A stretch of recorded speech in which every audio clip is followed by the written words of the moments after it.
नमस्कार, welcome to nursing smart. Nursing smart के YouTube channel पर एक बार फिर से आप सभी लोगों का स्वागत है। स्क्रीन पर आप देख पा रहे हैं एनटीए नेशनल टेस्टिंग एजेंसी, जो कि भारत सरकार की एक रिक्रूटमेंट एजेंसी है, जो कि विभिन्न डिपार्टमेंट्स के लिए, अलग अलग डिपार्टमेंट्स के लिए जो कि गवर्नमेंट ऑफ इंडिया के अंडर में आते हैं, उनके लिए रिक्रूटमेंट करती है। अब ये नोटिफिकेशन किस रिक्रूटमेंट के लिए है? ये है मिलिट्री नर्सिंग सर्विसेज के लिए। ये रिक्रूटमेंट जो है वो शॉर्ट सर्विस कमीशन 2023-24 के बैच के लिए है। इसमें नंबर ऑफ वैकेंसीज डिफाइंड नहीं है, लेकिन हम डिस्कस करेंगे कि कितनी वैकेंसी हो सकती है। तो चलिए शुरू करते हैं।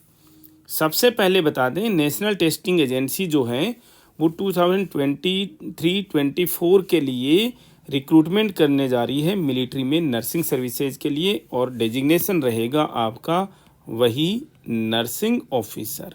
लेकिन नर्सिंग ऑफिसर की रैंक जो है वो अलग तरीके से होती है यहाँ के लिए। कहाँ के लिए?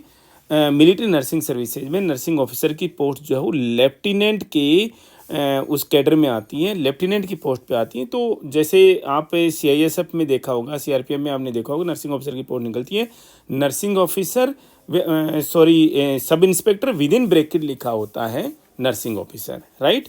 तो वैसे ही इसमें लिखा होगा आपका लेफ्टिनेंट, विद इन ब्रैकेट जो है वो नर्सिंग ऑफिसर, ठीक है, ओके। एग्ज़ाम कैसे होगा? कंप्यूटर बेस्ड टेस्ट होगा। डेट ऑलरेडी डिफाइंड है 14 जनवरी 2024, यानी ठीक एक महीने के बाद में। कौन एलिजिबल हैं? केवल और केवल फीमेल कैंडिडेट्स जो हैं वो एलिजिबल हैं। एज का क्राइटेरिया जो हो 21 से 35 साल के बीच में होना चाहिए। एप्लीकेशंस कब से ओपन होंगी? 11 तारीख सोमवार से शुरू होकर के 26 दिसंबर, केवल 15 दिन का समय है। लास्ट डेट 26 तारीख की बताया हमने, केवल 15 दिन का समय रहेगा आपके पास में। आपको कोई जेन्युइन मिस्टेक हो गई है और आपको बाद में संज्ञान में आई है आपके, तो 2 दिन का आपको समय मिलेगा उसको करेक्शन करने का, ऑनलाइन ही। और एडमिट कार्ड जो हैं वो जनवरी के पहले वीक में ही आपको डाउनलोड हो जाएंगे वेबसाइट से, एनटीए की वेबसाइट से। एग्ज़ाम जो है वो सीबीटी मोड में 14 जनवरी 2024 को होगा, और क्वेश्चन पेपर जो है वो डिस्प्ले ऑफ क्वेश्चन पेपर आपका, और आंसर की जो है वो कोई भी ऑब्जर्वेशन और आपके ऑब्जेक्शन हो उसके लिए एनटीए की वेबसाइट पर अपलोड किए जाएंगे। एग्ज़ाम कैसा होगा? एग्ज़ाम में एमसीक्यूज होंगे नर्सिंग से, इंग्लिश लैंग्वेज से, जनरल इंटेलिजेंस से। डोंट नो कितने क्वेश्चन होंगे, मोस्ट प्रोबेबली 100 क्वेश्चन होंगे। कोई निगेटिव मार्किंग नहीं होगी, कोई भी निगेटिव मार्किंग इसके लिए नहीं होगी। अब इसके डिटेल्ड नोटिफिकेशन के लिए हम इसको आपको इंडियन आर्मी की वेबसाइट से जो नोटिस, इंडियन आर्मी से जो नोटिस जो इशू हुआ है उस पर लेकर के चलते हैं। आप नोट कर लीजिएगा कि जेएनएम कैंडिडेट्स यहाँ पर एलिजिबल नहीं हैं।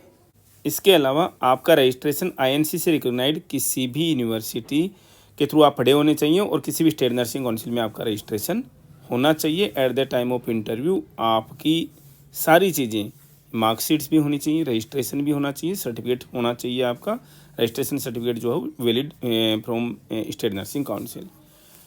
डेट ऑफ बर्थ या एज क्राइटेरिया 31 से 35 साल का है। आप, और इन्होंने एकदम से डिफाइंड ही कर दिया है कि ऐसे कैंडिडेट जो कि 25 दिसंबर 1988 से लेकर के 26 दिसंबर 2002 के बीच में जिनका बर्थ है वो सारे के सारे एलिजिबल हैं, सारी की सारी फीमेल कैंडिडेट्स।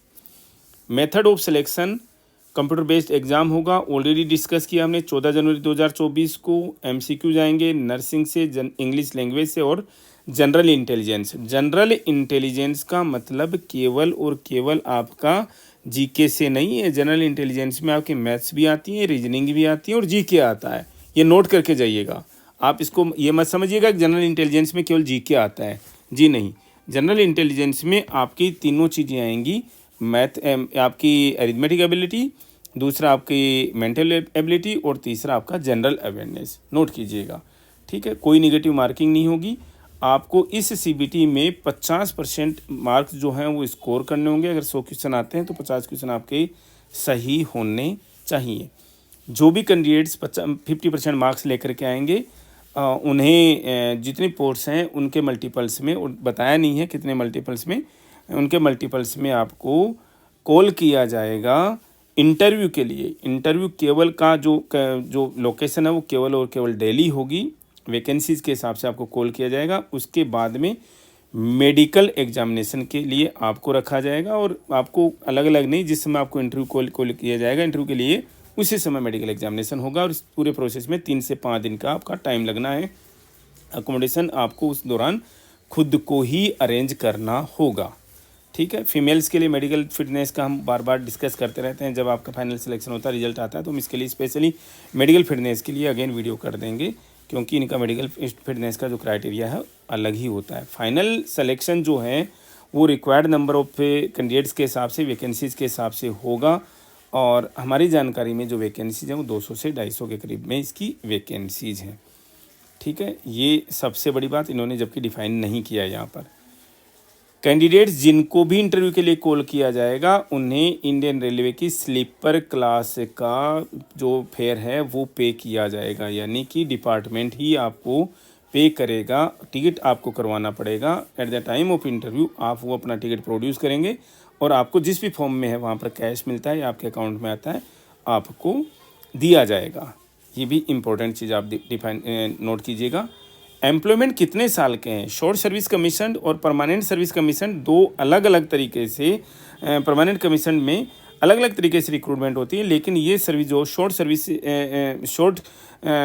सर्विस कमीशन के लिए है, इसका जो टोटल टेन्योर है 5 + 4 साल का होता है, टोटल 14 साल का। तो क्या ये परमानेंट कमीशन नर्सिंग सर्विसेज में कन्वर्ट हो सकता है? यस, हो सकता है, लेकिन आप इसको फिलहाल 14 साल की सर्विसेज और मतलब क्लास सर्विस होती है, इसमें कोई डाउट नहीं है।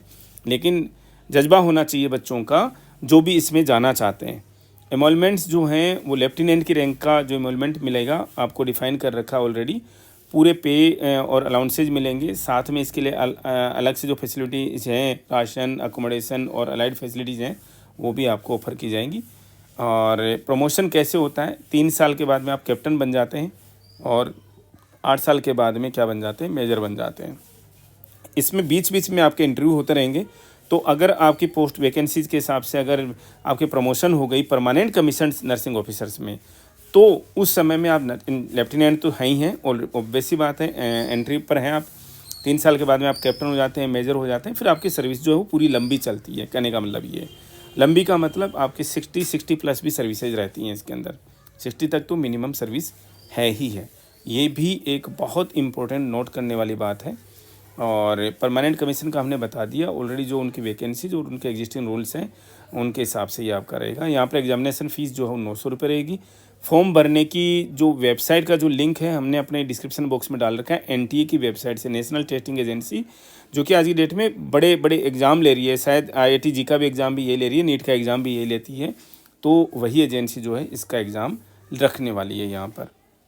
और इसके अलावा इसमें कुछ भी ऐसा नहीं है जो कि कुछ छूट गया है, हमने आपको ऑलरेडी डिस्कस कर लिया है। यहाँ पर रेशियो नहीं बता रखा कि नर्सिंग से कितने क्वेश्चन आएंगे और टोटल कितने क्वेश्चन आएंगे, नर्सिंग से कितने आएंगे, मैथ, रीजनिंग, इंग्लिश और जीके से कितने क्वेश्चन आएंगे, लेकिन सिलेबस जो है यही है। और दूसरी सबसे बड़ी बात, बहुत ही नॉर्मल सा पेपर आएगा, बहुत नॉर्मल सा पेपर आएगा, इतना कोई टफ लेवल का पेपर आता नहीं है।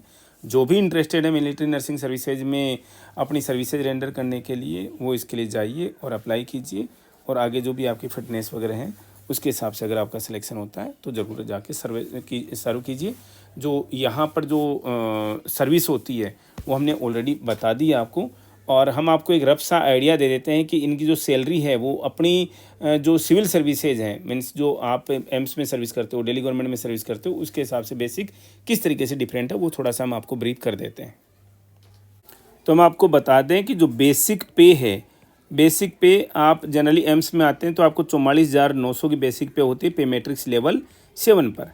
लेकिन आप आर्मी में MNS सर्विसेज के लिए जब जाते हैं तो आपका लेवल 10 पर एंट्री होती है, और आपकी बेसिक एग्जैक्ट वही है जो कि एक जूनियर रेजिडेंट को या मेडिकल ऑफिसर को मिलती है, 56,100 रुपये। आपका नर्सिंग अलाउंस भी वहाँ पर अलग है, आई थिंक फिगर मेरा थोड़ा सा गलत हो सकता है, 10,800 के करीब का अलाउंस है, जबकि वो आपका सिविल सर्विसेज में कितना है, 7200 के करीब, 7200 ही है, ठीक है। तो ये कुछ मेजर डिफरेंसेज हैं। पे में, टोटल पे में भी बहुत ज़्यादा फ़र्क है। तो ये तो बेसिक का ही फ़र्क है, पूरा 12,000 रुपये का, तो ठीक है ना, 11,500-12,000 रुपये का तो बेसिक का ही फ़र्क है। इसके अलावा पे में बहुत फ़र्क है, फैसिलिटीज़ में फ़र्क है, तो उसके हिसाब से तो आपको चिंता करने की ज़रूरत नहीं है कि पे क्या रहती है और कैसा रहता है। वहाँ के अकोमोडेशन भी बड़ी शानदार है, इसमें कोई डाउट नहीं है। जो भी कैंडिडेट्स इच्छुक हैं, इंटरेस्टेड हैं, ज़रूर अप्लाई करें। और रजिस्ट्रेशन जो है सोमवार यानी 11 दिसंबर से ओपन होंगे। इस सेशन में इतना ही, मिलेंगे वेरी नेक्स्ट अपडेट के साथ। Thank you.